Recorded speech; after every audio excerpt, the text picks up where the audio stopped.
perguntaram para ele o que era o Zen. Disse, é como uma pessoa que quiser chegar no fim do mundo. Sobe montanha, desce montanha, atravessa mares, etc. Chega a um lugar, tem uma plataforma cheia de gente. E dizem para ele, aqui tudo acaba. Aí ele diz assim, ele dá mais um passo e tem o vazio.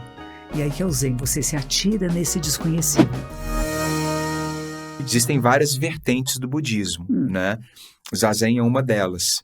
Lá na região do Everest, tem, por exemplo, o budismo sherpano. Os Sherpas são os habitantes daquela região do Everest. E eles falavam muito disso. Aqui o budismo é o sherpano.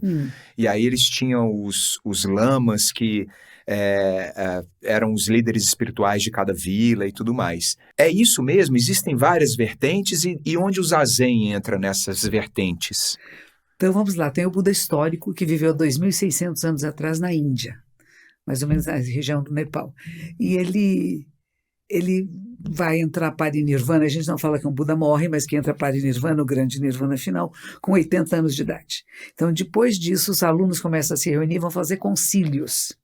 E vão dizer o que foi que ele disse.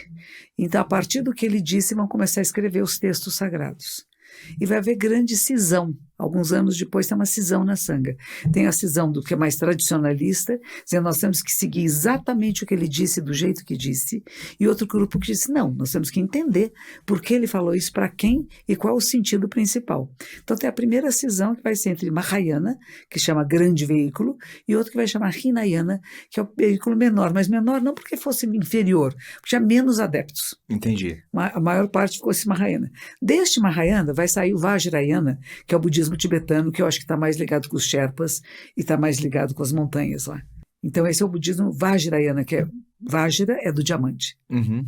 Então são 3 vertentes principais. Esse Hinayana, ele depois vai falar, não pode chamar de Hinayana, parece que está ofendendo, dizendo vocês são menores, então chama o budismo Theravada, que é o budismo dos antigos. E esse está mais no sul da Ásia. E tem várias escolas também, eram 18 escolas. Então, cada uma dessas é como se fosse uma árvore, né? A raiz é comum, tem um tronco comum e depois vários galhos diferentes que se bifurcam e vão formando grupos diferentes. E depois que eles reuniram, fizeram vários concílios, pegaram os textos e cada escola praticamente vai escolher um dos textos.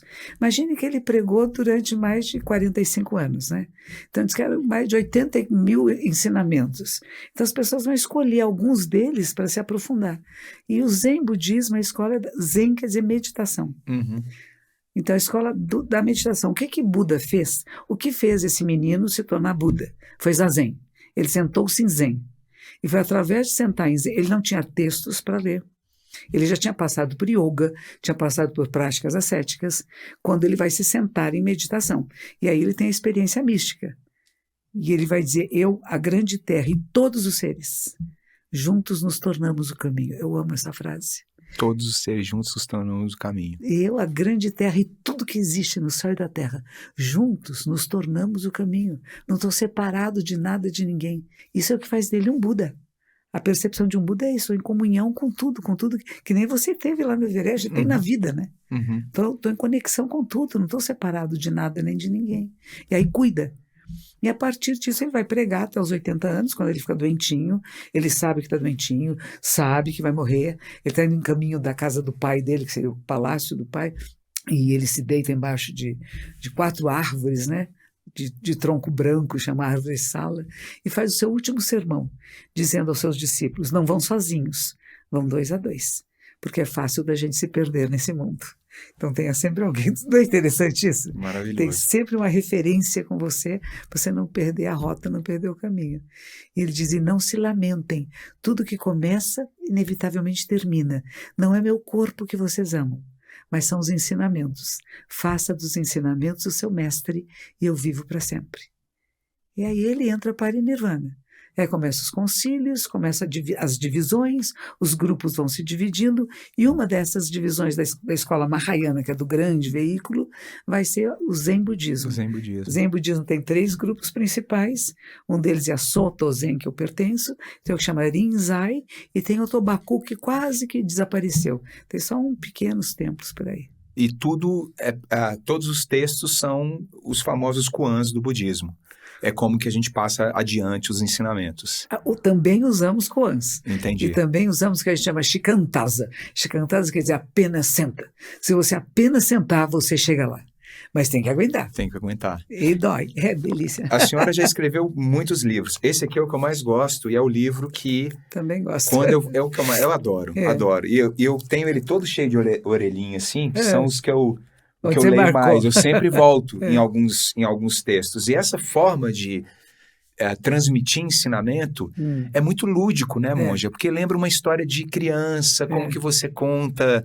e passa adiante uma história que você contou. É muito didática a história, né? Sim. Mas as interpretações são muitas, né? São. E geralmente é para transcender a mente lógica. Porque quando nós ficamos presos, às vezes, pela lógica, né?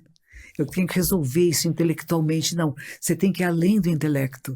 Tinha um monge nos Estados Unidos, na década de 30, que perguntaram para ele o que era o Zen. Disse, é como uma pessoa que quiser chegar no fim do mundo. Sobe montanha, desce montanha, atravessa mares, etc. Chega a um lugar, tem uma plataforma cheia de gente. E dizem para ele, aqui tudo acaba. Aí ele diz assim, dá mais um passo e tem o vazio.